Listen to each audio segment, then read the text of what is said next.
สวัสดีครับนักเรียนวันนี้เรามาเริ่มต้นบทใหม่กันนะครับซึ่งจะเป็นบทที่3บทนี้ชื่อว่าสัตว์รอบตัวเราก่อนอื่นก่อนที่จะเข้าเนื้อหานั้นครูก็มีคลิปสั้นๆซึ่งเป็นเวลา 3-4 นาทีให้นักเรียนได้ชมกันนะครับเราไปชมคลิปกันเลยครับสวัสดีทุกคน วันนี้อากาศดี เราไปเที่ยวที่ฟาร์มกันเถอะรถไฟบ๊อบไปเที่ยวในฟาร์ม E-I-E-I-O ข้างในฟาร์มเขาเห็นฝูงเป็ด E-I-E-I-O ตรงนี้ก็กาบกาบตรงนั้นก็กาบกาบนี่ก็กาบโน่นก็กาบทุกที่ก็กาบกาบรถไฟบ๊อบไปเที่ยวในฟาร์ม E-I-E-I-O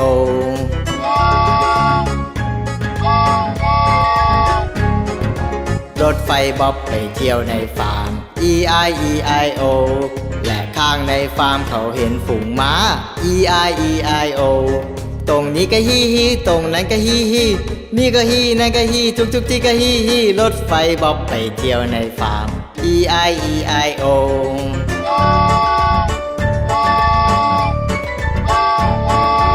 รถไฟบ๊อบไปเที่ยวในฟาร์ม E-I-E-I-O และข้างในฟาร์มเขาเห็นฝูงวัว E-I-E-I-O ตรงนี้ก็มอมอตรงนั้นก็มอมอนี่ก็มอนั่นก็มอทุกที่ก็มอมอรถไฟบ๊อบไปเที่ยวในฟาร์ม E-I-E-I-O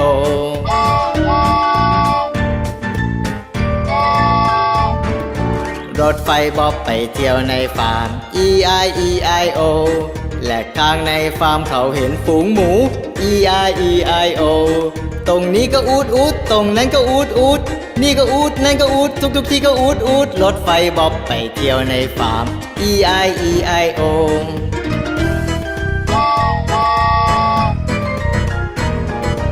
รถไฟบ๊อบไปเที่ยวในฟาร์ม E-I-E-I-O และข้างในฟาร์มเขาเห็นฝูงไก่ E-I-E-I-O ตรงนี้ก็เอกเอกตรงนั้นก็เอกเอกนี่ก็เอกนั่นก็เอกทุกที่ก็เอกเอกรถไฟบ๊อบไปเที่ยวในฟาร์ม E-I-E-I-O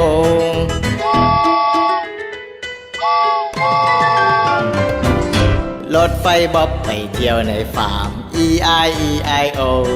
และข้างในฟาร์มเขาเห็นฝูงแกะ E-I-E-I-O ตรงนี้ก็แบะแบะตรงนั้นก็แบะแบะนี่ก็แบะโน่นก็แบะทุกที่ก็แบะแบะรถไฟบ๊อบไปเที่ยวในฟาร์ม E-I-E-I-O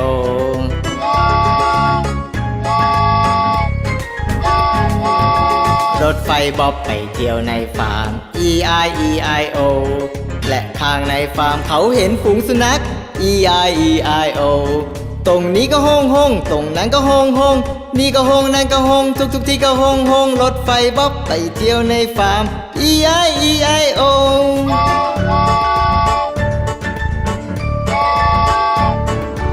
รถไฟบ๊อบไปเที่ยวในฟาร์ม E-I-E-I-O และข้างในฟาร์มเขาเห็นฝูงแมว E-I-E-I-O ตรงนี้ก็เหมียวเหมียวตรงนั้นก็เหมียวเหมียวนี่ก็เหมียวนู่นก็เหมียวทุกที่ก็เหมียวเหมียวรถไฟบ๊อบไปเที่ยวในฟาร์ม E-I-E-I-O บายบายเด็กๆสนุกกันใช่ไหมล่ะ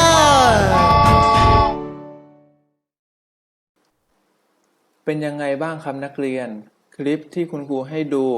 สนุกไหมครับนักเรียนจะสังเกตได้ว่าในคลิปจะมีสัตว์มากมายไม่ว่าจะเป็นวัวหมูไก่และแกะเป็นต้นนักเรียนทราบหรือไม่สัตว์ต่างๆเหล่านี้มีอวัยวะภายนอกที่แตกต่างกันไปทั้งลักษณะรูปร่างและหน้าที่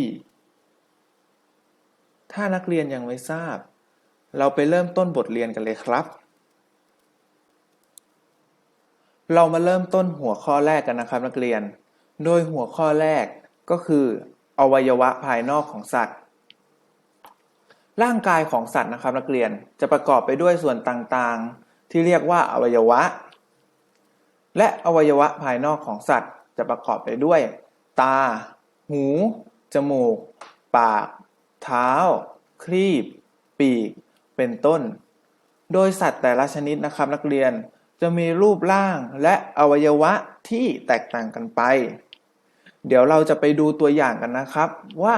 สัตว์ที่คุณครูยกตัวอย่างขึ้นมาจะมีอวัยวะใดบ้าง ตัวอย่างแรกสัตว์ชนิดนี้ชื่อว่าอะไรครับนักเรียน นั่นก็คือ แมวถูกต้องครับ โดยอวัยวะแรกของแมวนั่นก็คือหูนี่นะครับนักเรียนหูของแมวก็จะมีสองข้างต่อไปก็จะเป็นตาของแมวก็จะมีสองดวงเหมือนเช่นเดียวกันกับหูนะครับนักเรียนต่อมานี่เลยเรียกว่าอะไรเอ่ยสีชมพูตรงนี้จมูกถูกต้องครับซึ่งจมูกของแมวก็จะมีเหมือนกันกับมนุษย์เลยต่อมาใกล้ๆกับจมูกครับนี่กำลังอ้าอยู่เลยครับคือปากถูกต้องครับนักเรียนต่อมาครับก็จะเป็นตรงนี้ครับตรงนี้เรียกว่าขาถูกต้องครับนักเรียนต่อมาสุดท้ายเลยครับอยู่ข้างล่างสุดเลยนี่ครับเรียกว่าเท้าโอเคครับนักเรียนนี่เป็นสัตว์ชนิดแรกที่คุณครูยกตัวอย่างมาต่อไปเดี๋ยวเราไปดูสัตว์ชนิดต่อไปกันดีกว่าสัตว์ชนิดนี้จะเป็นสัตว์อะไรเอ่ยสัตว์อะไรเนาะอาศัยอยู่ในน้ำแบกว่ายไปมาเรียกว่าปลาถูกต้องสัตว์ชนิดนี้เรียกว่าปลาเรามาดูอวัยวะภายนอกของปลากันดีกว่าครับนักเรียนเอาตรงนี้ก่อนเลยนี่ยาวสุดเรียกว่าครีบถูกต้องครับนักเรียนต่อมานี่กลมๆตรงนี้เลยเรียกว่าดวงตาหรือว่าตานั่นเองต่อมาตรงนี้ครับนักเรียนนี่ตรงนี้นี่เรียกว่าจมูกตรงนี้นะครับนักเรียนจะสังเกตนะครับว่าปลานะครับจะมีรูเล็กๆมีจมูกให้ปลาต่อมาใกล้ๆกับจมูกเลยนั่นก็คือปากนี่นะครับปากนะครับนี่ปากต่อมานะครับนี่เลยใหญ่ที่สุดตรงนี้เรียกว่าหางถูกต้องครับต่อมานี่เลยครับนักเรียนอันนี้เขาเรียกว่าอะไรครับอวัยวะตรงนี้ซึ่งเป็นตารางคล้ายๆตะข่ายเรียกว่าเกล็ดถูกต้องครับนักเรียนต่อไปสัตว์ชนิดสุดท้ายหรือตัวอย่างสุดท้ายของเราในวันนี้ไปดูกันว่าจะเป็นสัตว์ชนิดใดนั่นก็คือนกนกคุณครูตัวสีฟ้าเชียวต่อมานะครับมาดูอวัยวะภายนอกของนกกันดีกว่านี่เอาบนสุดก่อนเลยเรียกว่าอะไรครับนักเรียนนี่สองข้างเรียกว่าตาถูกต้องครับต่อมาตรงนี้ครับนี่เห็นไหมครับจุดสีแดงๆเรียกว่าจมูกต่อมาใกล้กับจมูกเลยนี่ปากโอเคต่อมานะครับนี่นะครับสองข้างเลยเรียกว่าปีกต่อมาเรียกว่าตรงนี้เรียกว่าเท้าและสุดท้ายของเรานั่นก็คือตรงนี้เลยเรียกว่าขาโอเคครับนักเรียนตัวอย่างก็จบกันไปแล้วต่อไปคุณครูก็จะมีใบงานให้นักเรียนได้ทำเดี๋ยวเราไปดูใบงานกันเลยครับเรามาดูใบงานที่1กันนะครับนักเรียนใบงานที่1มีชื่อว่าโครงสร้างของสัตว์นะครับนักเรียนก่อนทำนักเรียนอย่าลืมเขียนชื่อนามสกุลชั้นเลขที่ให้กับคุณครูด้วยนะครับเรามาดูคำชี้แจงกันดีกว่าว่านักเรียนต้องทำอะไรบ้างในใบงานนี้คำชี้แจงมีอยู่ว่าให้นักเรียนนะครับนำคำที่กำหนดให้ไปเติมให้ตรงกับอวัยวะส่วนต่างๆของสัตว์ให้ถูกต้องและก็ระบายสีให้สวยงามด้วยนั่นก็คือคุณครูนะครับจะมีคำทั้งหมด6คำให้กับนักเรียน ซึ่งคำเหล่านี้ก็คืออวัยวะภายนอกของสัตว์นะครับให้นักเรียนนำคำเหล่านี้ไปเติมลงในช่องว่างให้ถูกต้องนะครับเมื่อนักเรียนเติมเสร็จแล้วนักเรียนก็อย่าลืมระบายสีให้สวยงามด้วยนะครับมาดูตัวอย่างกันดีกว่านะครับมาดูส่วนนี้ดีกว่านะครับอันนี้คืออะไรนะครับนักเรียนที่เรียนกันไปนั่นก็คือนั่นคือจมูกนะครับนี่ครับนี่คือตัวอย่างนะครับก็จะเหลืออีกแค่5ข้อหรือ5ช่องว่างนั่นเองนักเรียนอย่าลืมกลับไปทำนะครับต่อไปใบงานที่2ใบงานที่2ก็เหมือนใบงานครั้งที่แล้วนะครับนั่นก็คือคุณครูก็จะมี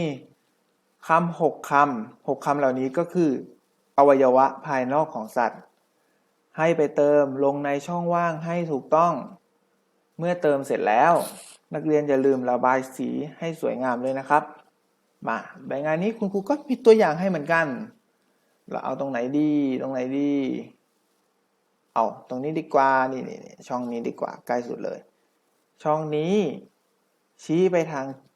ส่วนใดของสัตว์ครับนั่นก็คือนี่ตรงนี้เขาเรียกว่าปากถูกต้องครับโอเคเหลืออีกแค่5ข้อเหมือนกันกับใบงานที่แล้วเลยสำหรับวันนี้คุณครูก็ต้องขอจบแต่เพียงเท่านี้นะครับนักเรียนไว้โอกาสหน้าเจอกันใหม่นะครับนักเรียนบ๊ายบาย